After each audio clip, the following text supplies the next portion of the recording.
Welcome to another episode of Rich Dad Stockcast, where we help you navigate the world of investing and financial education. I'm your host, Denney, and today we have a crucial topic for you: retirement planning. How much do you really need?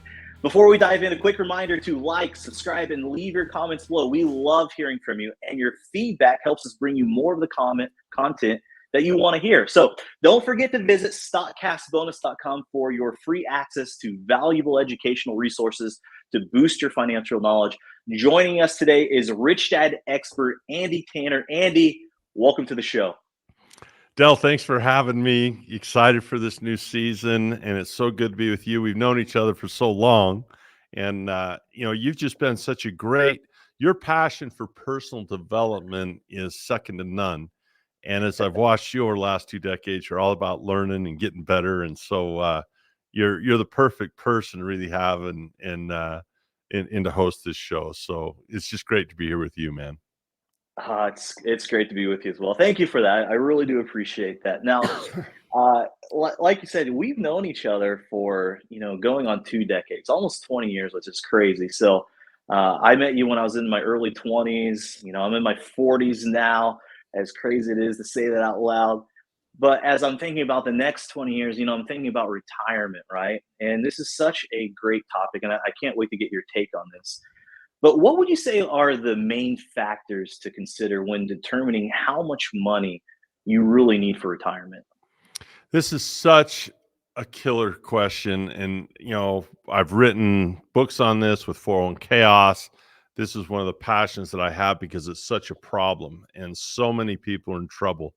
There's probably not a topic that touches more people. There's very few people that are ready to retire. So here's the first thing I would say. If I were to sit down with someone and they ask me, how much do I think I need? You've got to ask yourself that question out of a financial statement. Are you talking about the amount of assets in your asset column, the amount of money you have, or are you talking about the amount of money you receive monthly in cash flow?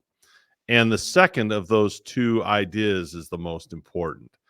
I think it's interesting, Del, when you look at retirement, the idea of stop working, my dad used to take us to church every week, and boy, I got choked up on that. Maybe that's a sign. I don't know, but when he takes us to church, the very first punishment in the Bible is work.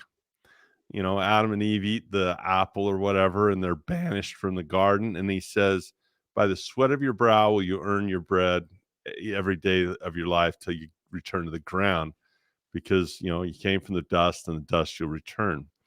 And ever since that decree, we've said, well, we don't want to work. It's been framed as a punishment rather than an opportunity. And I look at work as an opportunity, not a punishment. But for many people in the rat race, it's something they want to leave. And so when the first pension was brought out by American Express in 1895, here was this idea that I could live without working. And that is a cash flow model. It is the ability to pay your bills indefinitely without having to work. It's a cash flow model.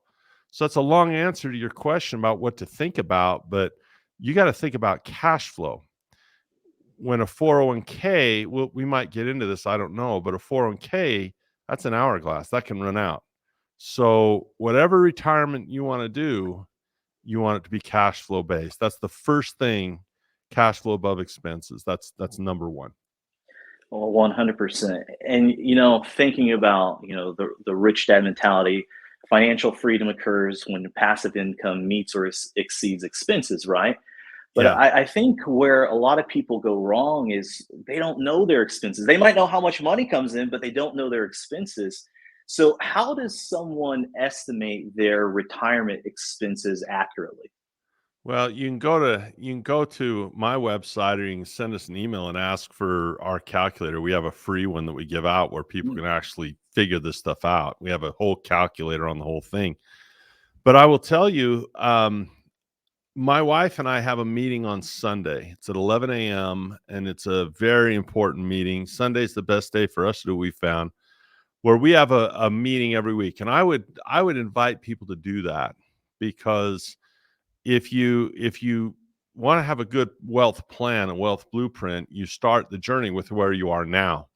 So as important as knowing where your expenses might be, a lot of people don't even have control over them now. And so we go through this every single week and we look at all the money that we spent, and then we look at all the money we intend to spend the next week, week by week. And that habit, it makes your marriage better. It makes life better. We always high five each other at the end of every single weekly meeting. So I would say a great retirement plan starts with working on it actively week to week. And we have two financial statements in this meeting. We have the one we have presently today. We see what it looks like. And then we have a dream financial statement of what we'd like it to look like in the next 5 years, right? And I don't have any plans to retire. It's funny. People say I'm going to use Warren Buffett's strategy to retire. I says that's interesting because he's not going to, and Charlie Munger never did. If you love what you do, there's no need to ever retire, unless, of course, you had to because of your health or something. But pick what you love to do, and if you have enough passive income, then you have the freedom to work as you will.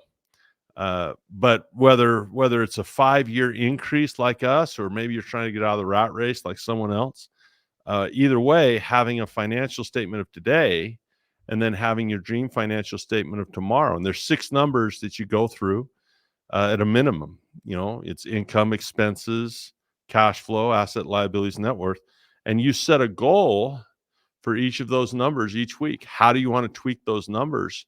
And before you know it, you'll have a plan. So That's awesome. And I love the plan and the habit that you have of meeting with your wife. Uh, there's a great quote in Atomic Habits that says, "You do not rise to the level of your goals, you fall to the level of your systems." Is there any other great habits that you have when it comes to retirement and planning for retirement? yeah, I think that in addition to that weekly meeting, right, we have a habit of working with a team. We don't do this ourselves. This is a great question. We have accountants for asset protection, in addition to business accountants, in addition to, well, we've got lawyers from heck to breakfast for everything. But your accountant, your attorney, Laurie is our bookkeeper. Here's a habit, and I got this from Kim Kiyosaki. When Kim and Robert first decided to become financially free, they started meeting with who they called Betty the bookkeeper, and they had regular meetings with their bookkeeper to make sure everything was accurate and accounted for. So we don't have Betty. Our bookkeeper rather is Laurie. So you have Laurie on the books, you have Tom, his team on the accountant. We've got a string of lawyers for asset protection. Having a team around you is way, way important. And here's the other problem with that: if you don't have a financial education, how do you know if you've got a good team? Because there's good lawyers and there's bad ones. There's good accountants, there's bad ones. And the only way to know the difference is if you're financially educated. So I would say another habit is build a team and work with a team on a regular basis. Now, I'll tell you a quick story. My kids. So Zach is like 5 years old, something like that, 4 or 5, cartoon watching age. And I was going to have dinner with Tom. He was up in my hometown. We always go to Ruth Chris, and that's kind of our tradition. We always go to Ruth Chris because we're also friends, not just business associates. So I said, I'm going to take my kid with us this time. I told Tom, and we're driving down. He says, "Hey, Dad, where are we going?" I says, "We're going to go see the accountant." He goes, "What's an accountant?" I thought, how do you explain to a 4 or 5-year-old kid what an accountant is? I said, "Well, Tom makes it so we don't have to pay taxes." And he goes, "Like Robin Hood?"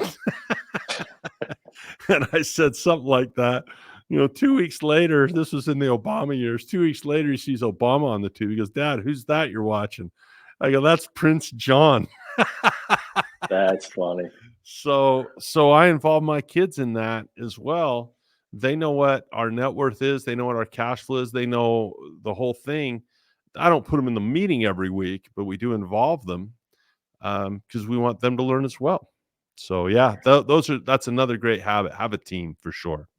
I love it. And I especially love how you're, as a parent myself, you're including your kids into the conversation. You're giving them a great financial education. Now, just like you said, we have to have a financial education or solid financial education to really hit those retirement goals, right?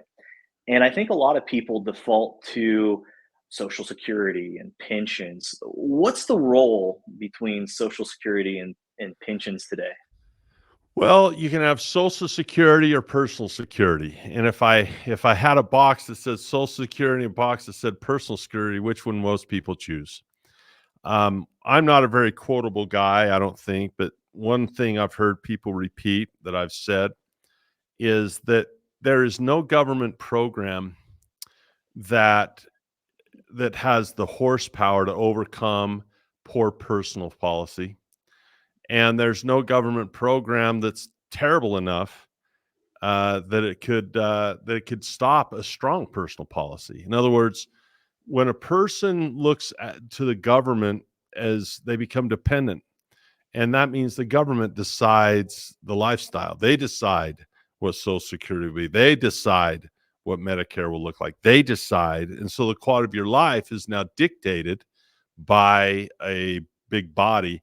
And generally, that's just above the poverty line. You spread that so thin, so many people are dependent on it. It's remarkable.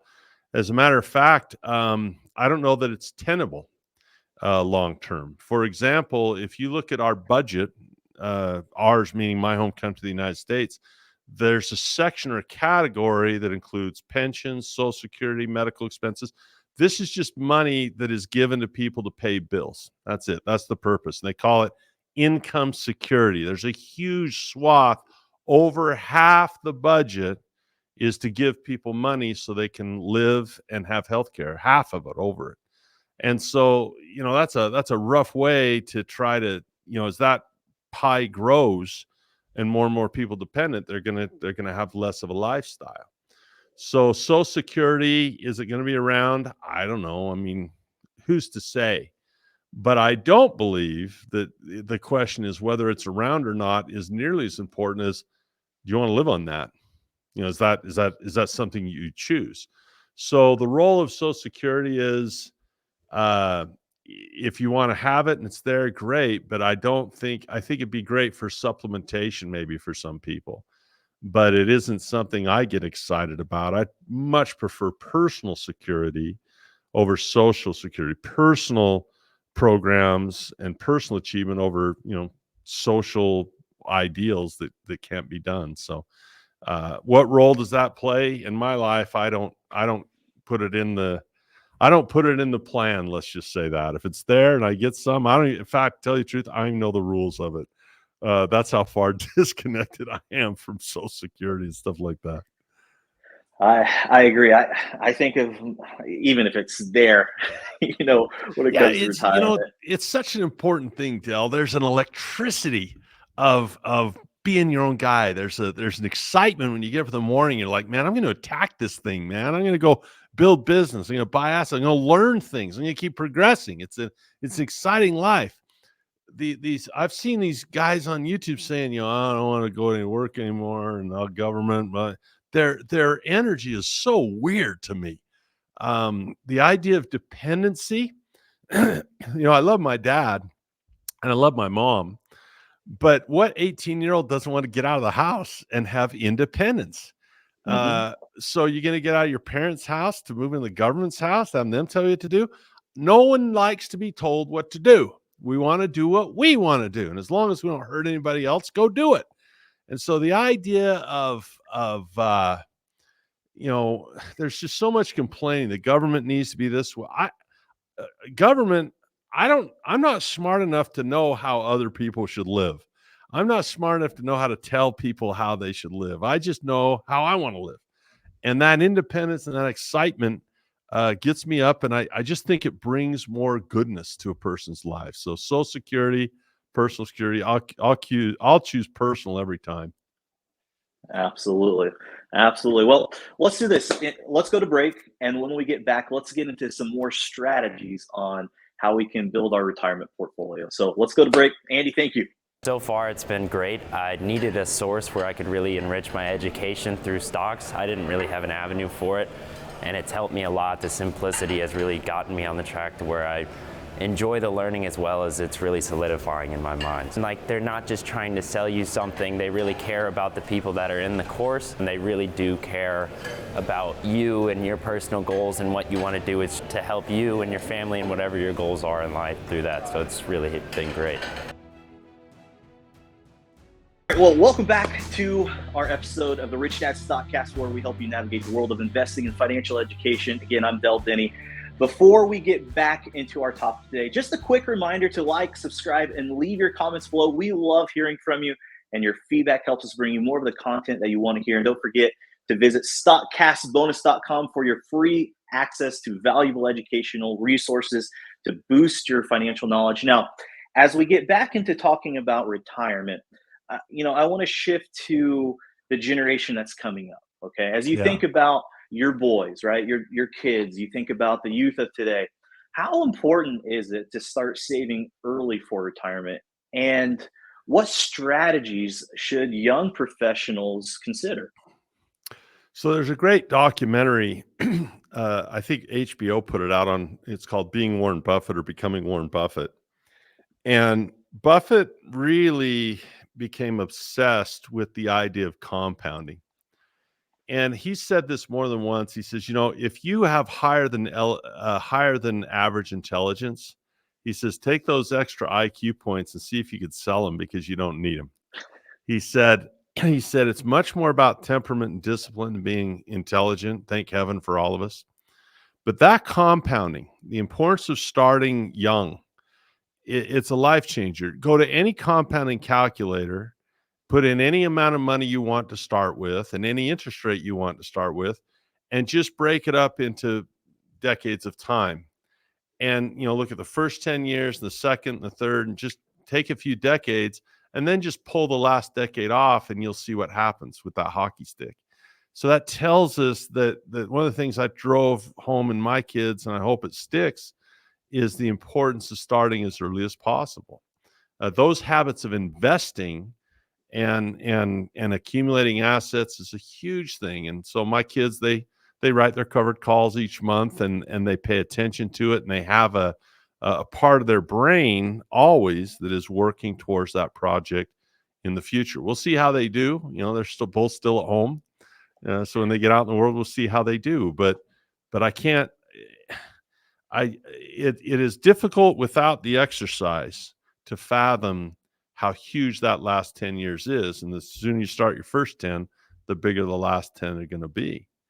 Unfortunately, so many people, I'll give you some numbers. Stock market's at all-time highs. There's a report I haven't read. I don't know if they've come out with the full report. They've done the preliminary, but Vanguard comes out with this thing called How America Saves every year. Last year, the 2022 data was published in 2023. Now we'll get the 2023 for 2024. You look at the mean balance of a 55 to 64-year-old in Vanguard, 70 grand, 70.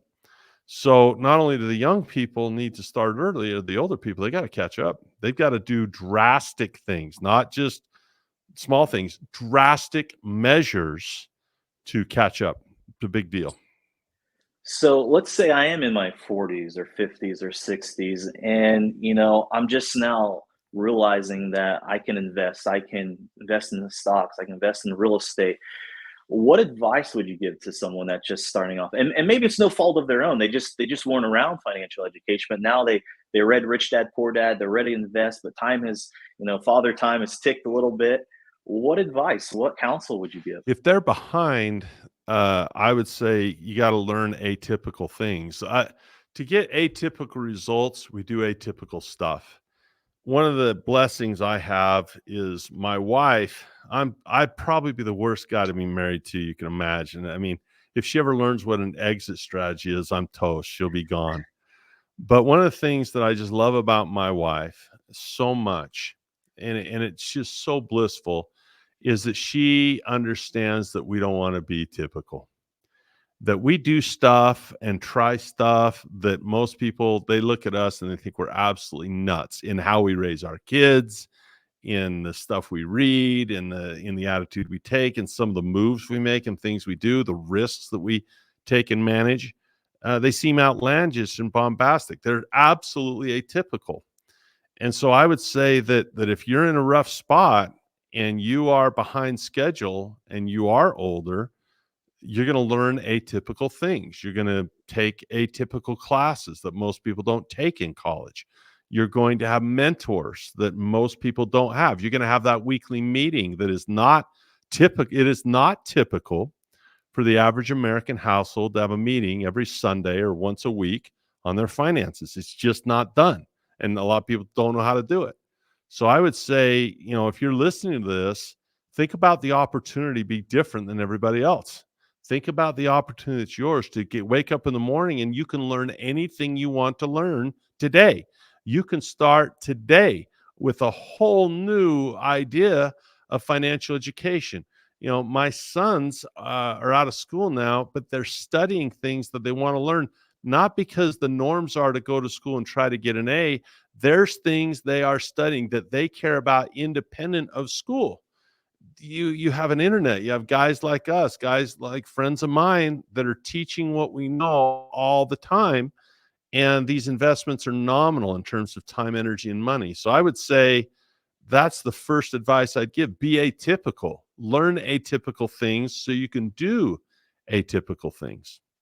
Don't be like everybody else. I love that.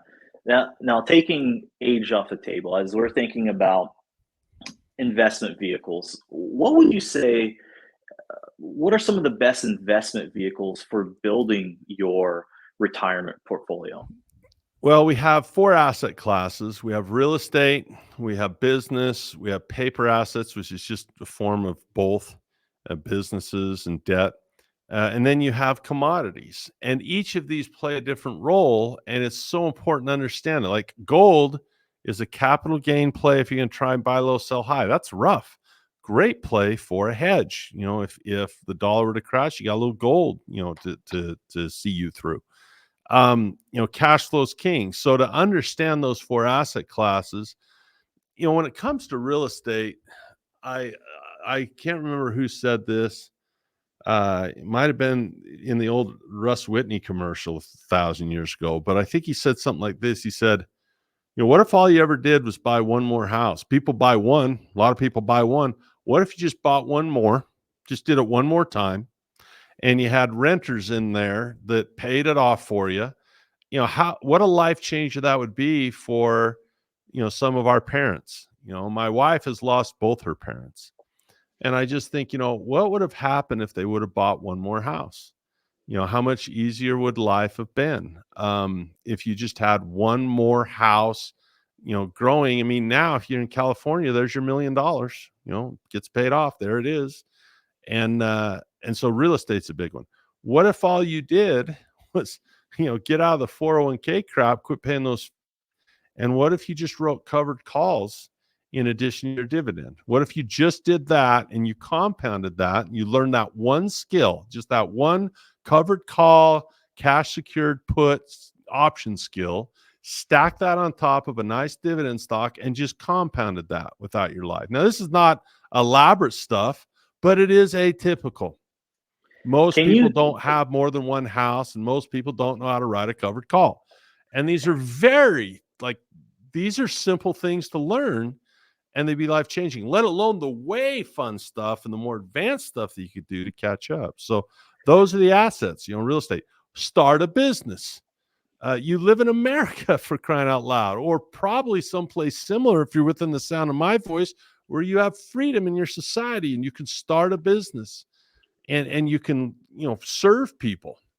I can't imagine, I've had so many businesses fail, but you only need a few to succeed. And so produce things and take the opportunity to be in business, real estate, stocks, and then have some commodities for a hedge. And those are the tools. Learn about them. I love that. And I do want to expound a little bit. You talked about covered calls.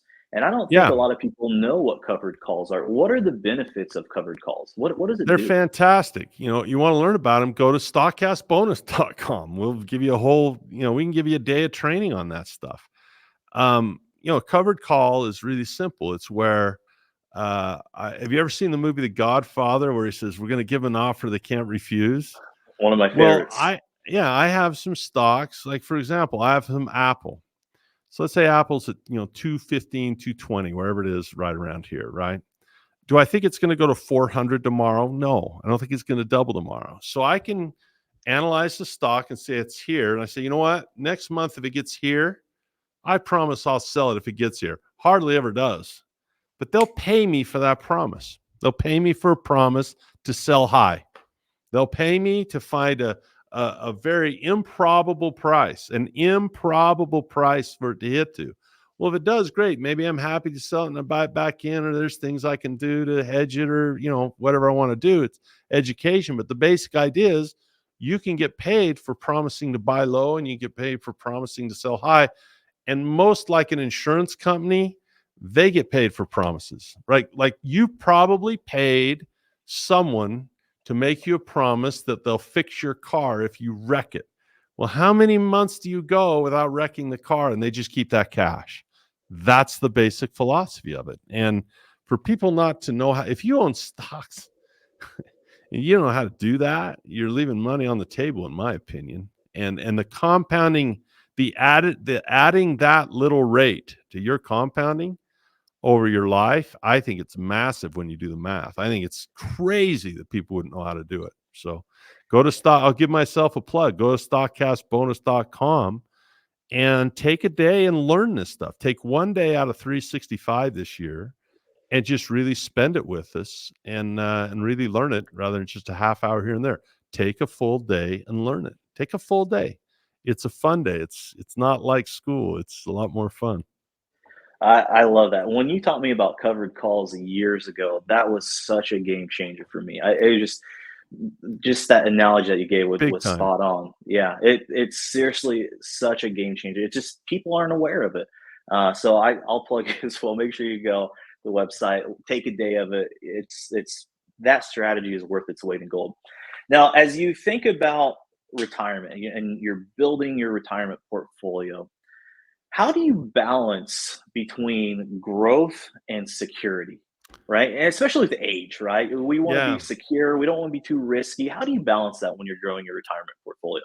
We talked about this in a previous episode, and I really got this from Warren Buffett, and he said it for decades. When I think about security, I think about the long-term resilience. Well, he calls it resistant. To use Buffett's phrase, I'll try to quote him. He calls it resistant to the vicissitudes of the market. Now, I don't know what a vicissitude is, but it sounds to me like it's probably this stuff. And I just look at some of the companies I own, and they're just, the only one I own that is younger than me is Apple. That's the only one I'm older than.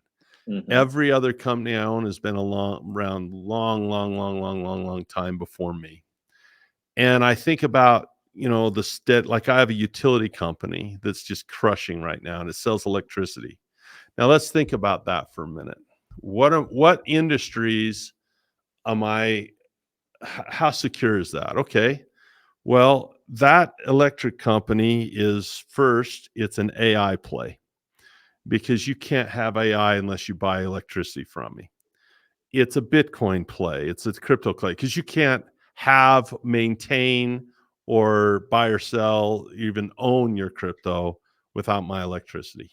It's a communications play. Every time you charge a cell phone, every time you want to get in your Tesla, I mean, everything runs on electricity. So I don't know. When you talk about security, it isn't the money that you want. It's the resources that you want. If it hits the fan, everyone thinks, I want to have a lot of money if it hits the fan. No, if it hits the fan, you want to have the food that people want. I own a company I love called Kraft Heinz. It's gone like this. It's done nothing for 5 years. It had a big drop, and I bought it cheap, and it's just done nothing. But guess what? That dividends come every time. The covered calls, the money rolls, consistent cash flow. Guess what? People got to eat. I have housing to provide for people. I mean, you talk about security. It is people. The crazy thing is, Dell, people don't buy those assets because they're afraid of risk. And I just don't see the risk as much as I see the reward. I think it's far riskier to live without the ability to serve people. Far riskier to live, because when it all comes down, if you have food, clothing, shelter, I have a pharmaceutical company, medicine, right? I'm providing the things that people need. To me, that's a very secure position.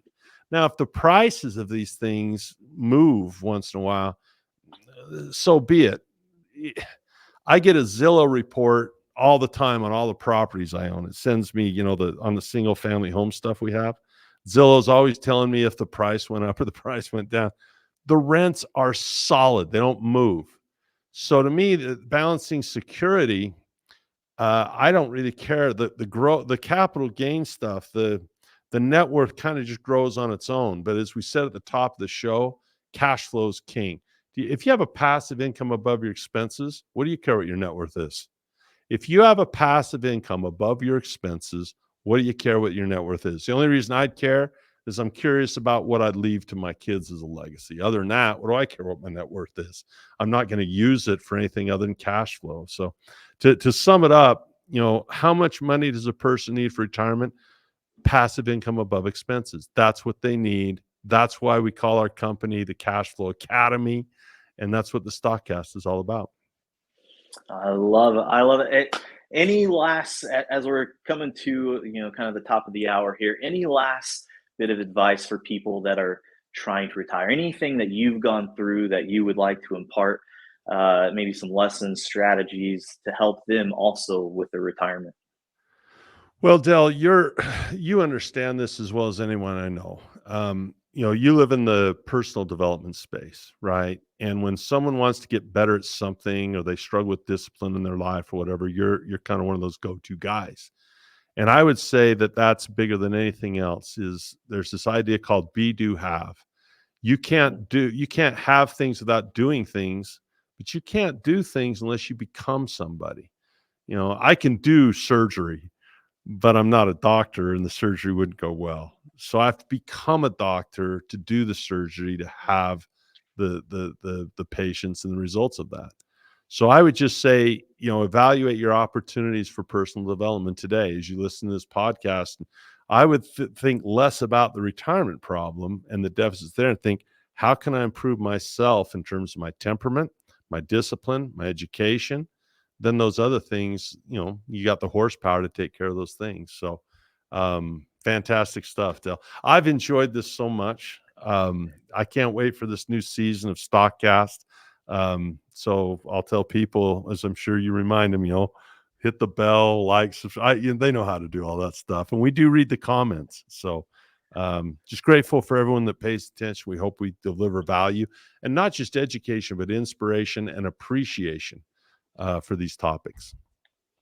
100%. Well, that's a wrap of today's episode of Rich Dad Stockcast. We hope you enjoyed our discussion on retirement planning. How much do you really need? And found it insightful. And a big thank you to Andy Tanner for sharing his expertise with us. Andy, you're the man. I always love learning from you.